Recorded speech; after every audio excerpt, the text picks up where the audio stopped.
Asian Americans are the fastest growing population here in North Carolina, and among that, Indian Americans are driving a lot of that growth right here in the Triangle, drawn to the tech, science, and medical fields.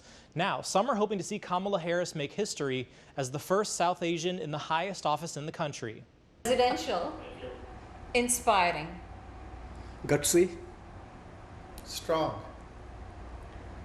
simply awesome. That's how this group of Democratic volunteers at Mona Singh's house in Cary described Kamala Harris. Singh knocked doors in Wake County for Biden in 2020 and was even there to greet him at RDU after the debate.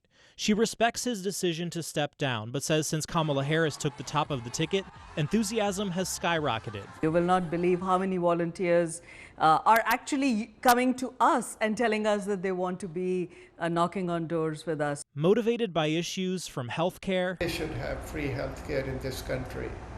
We definitely can. People are suffering. To women's rights. you know, gut-wrenching to think that my daughters could grow up with fewer rights than my mother had in the 1960s in India. For Indian Americans in the Triangle, it's also a chance for representation. Her mother came here to study. So that kind of reflects on us, right? Because we all came here to study. We are immigrants. We value education. But despite growing in population, until recently, that hasn't always translated into political power. When you first come to a nation, I can just speak as a son of immigrants, you know, you kind of just say, well, I'm going to focus on my career, raise my family, get them educated, and hope they get good jobs. And it's just really never thought of, well, you know, don't get into politics, right? But that's changing. This year, there are 236,000 eligible AAPI voters in North Carolina. That's 3 times the margin that decided the last presidential race in our state.